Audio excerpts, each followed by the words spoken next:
एक बंदे ने 5 करोड़ की फंडिंग उठा ली, एक बंदा अभी भी वेल नहीं बैठा हुआ है।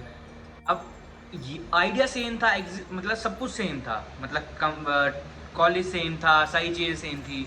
अब वो कैसे उसने 5 करोड़ की फंडिंग उठाई और दूसरे बंदे ने कुछ नहीं उठाया? उसके पीछे का एक सिंपल सा आंसर है एग्जीक्यूशन। ठीक है, अगर एग्जीक्यूशन स्ट्रांग होता है किसी भी कंपनी का, किसी भी स्टार्टअप का, तो वो आगे जाके और ज़्यादा ग्रोथ करती है। अब जो केस ए में मैंने एग्जांपल बताया कि यार 5 करोड़ का फंडिंग उठा लिया जिस बंदे ने, तो उसने पहले कंज्यूमर से बात करी, कंज्यूमर का पर्सोना जाना, उसने सोचा कि यार इस कंज्यूमर की मैं कहाँ कहाँ पे और ज़्यादा हेल्प कर सकता हूँ और कहाँ से मैं इसको इसकी लाइफ में वैल्यू जनरेट कर सकता हूँ। दूसरे बंदे ने भी एक सेम चीज़ करी थी, बट वो एग्जीक्यूट ही नहीं कर पाया उस चीज़ को। उसने ऐप ही नहीं बनाया, उसने वेबसाइट ही नहीं बनाई, उसने कंज्यूमर से बात ही नहीं करी।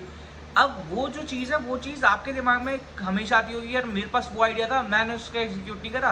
अगर मैं एग्जीक्यूट करता था तो मैं तो तबाही मचाया था, मैं यूनिकॉर्न बनाया था, मैं ड्रैगन बनाया था।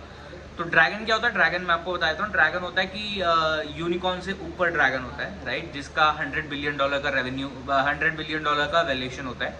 तो वो एक ड्रैगन होता है। इंडिया के अंदर आई डोंट थिंक सो कि अभी हमारे पास कोई ड्रैगन है करंट टाइम पे, but more in the future हमारे पास ड्रैगन्स होंगे इंडिया के अंदर।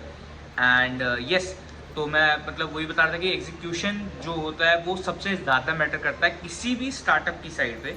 अगर आप स्टार्टअप की साइड पे बैट कर रहे हो ना, तो आपको एग्जीक्यूशन पे बहुत ज़्यादा फोकस करना पड़ेगा। तो जब एग्जीक्यूट करते हैं ना किसी भी चीज़ को, मतलब whether it is app, whether it is product, whether it is कोई भी सर्विस, तो आपको एक चीज़ के ऊपर फोकस रखना है कि आपका कंज्यूमर क्या चाह रहा है। अगर आपका कंज्यूमर कुछ और चाह रहा है, आप उसको कुछ और दे रहे हो, तो वहाँ पे वो दिक्कत क्रिएट होनी शुरू होती है।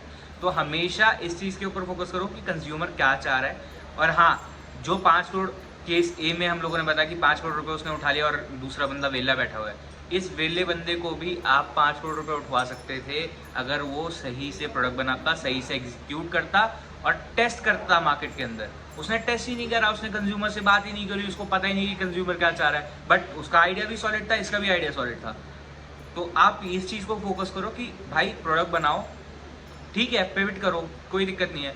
कंज्यूमर्स के पास लेके जाओ, कंज्यूमर अगर उसको अडेप्ट ना करे तो उसको पेविट करो, there is no issue on that side.